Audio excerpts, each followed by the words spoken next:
Alors oui, de manière générale, quand on regarde les résultats de recherche, on observe une plus grande motivation des étudiants ou des élèves, quel que soit d'ailleurs le niveau d'âge par rapport aux usages du numérique.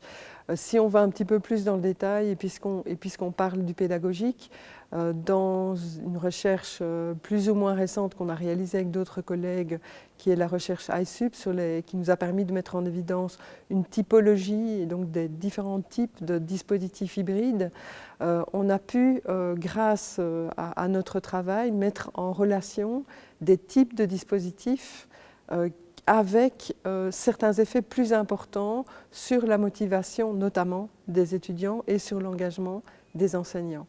Et ces types sont les types justement, on parlait de constructivisme tout à l'heure, ce sont les types pour lesquels l'enseignant va mettre plus de points en fait sur l'apprentissage et sur l'activité d'apprentissage de l'étudiant. Donc il va regarder l'étudiant et son interaction.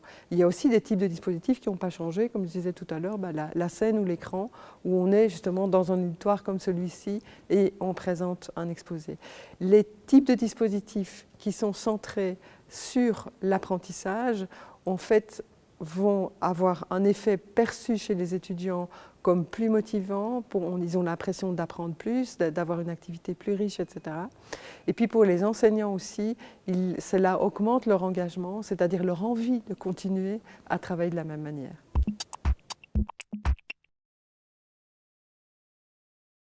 Alors je pense que la première question, c'est de s'interroger sur quoi et qui, c'est-à-dire sur qu'est-ce qu'on veut enseigner. C'est la réponse classique, les pédagogues répondent toujours comme ça, mais qu'est-ce que je veux faire apprendre? Donc les compétences, les connaissances, et puis dans quelle mesure, au fond, les outils techniques ou les médias pourront m'aider à, par exemple, faire comprendre un concept difficile, un processus, un phénomène, alors que ce soit par une petite capsule vidéo justement, par l'accès à une autre source d'information. Donc se poser la question, qu'est-ce que je veux faire apprendre? Le qui, hein, l'individu plus, c'est intéressant. Parce que si on se demande, mais comment l'étudiant, lui, il va avoir accès à l'information, il va construire sa connaissance avec un certain nombre d'outils. Est-ce que ça va être un traitement de texte? Est-ce que ça va être une intervention dans un wiki? Est-ce que c'est un accès à une base de données spécialisée?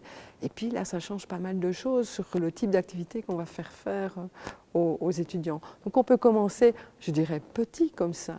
Et puis ensuite, si on a la plupart du temps c'est le cas, un Learning Management System comme Moodle, là on peut regarder l'ensemble des fonctions et se dire « Ah tiens, je pourrais faire une forme d'évaluation continue et utiliser certains outils offerts par Moodle. Je pourrais aussi susciter la participation en utilisant des boîtiers de vote maintenant avec les votamatiques sur les téléphones des étudiants. » Enfin, on peut imaginer, au fond, mais chaque fois des usages possibles, ce que j'ai appelé moi, il y a déjà longtemps, l'apprentissage augmenté, pour traduire le Enhanced Learning de la Commission européenne, en se posant chaque fois des questions, mais à partir vraiment du processus d'apprentissage ou de l'activité d'enseignement.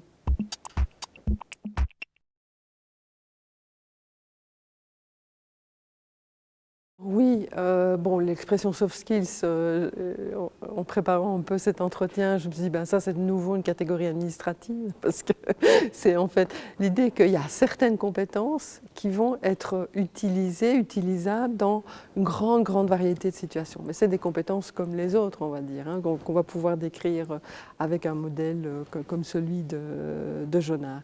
Mais si on s'intéresse maintenant, je dirais, aux compétences qui sont davantage liées au monde du numérique, il y a un référentiel que je trouve assez inspirant, c'est celui du JISC, qui décrit en fait une transformation d'activités liées aux technologies qui nous renvoient alors à des compétences. Donc il y a le domaine du média, c'est-à-dire savoir un peu ce que j'ai dit avec la translittératie, écrire et produire des connaissances dans d'autres médias.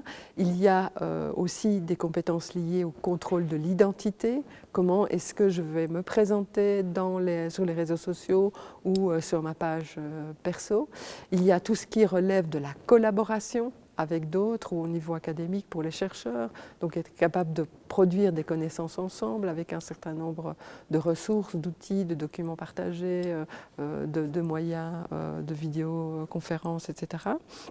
Il y a aussi tout le processus légaux de comment je vais respecter la propriété des données, donc pour éviter le plagiat.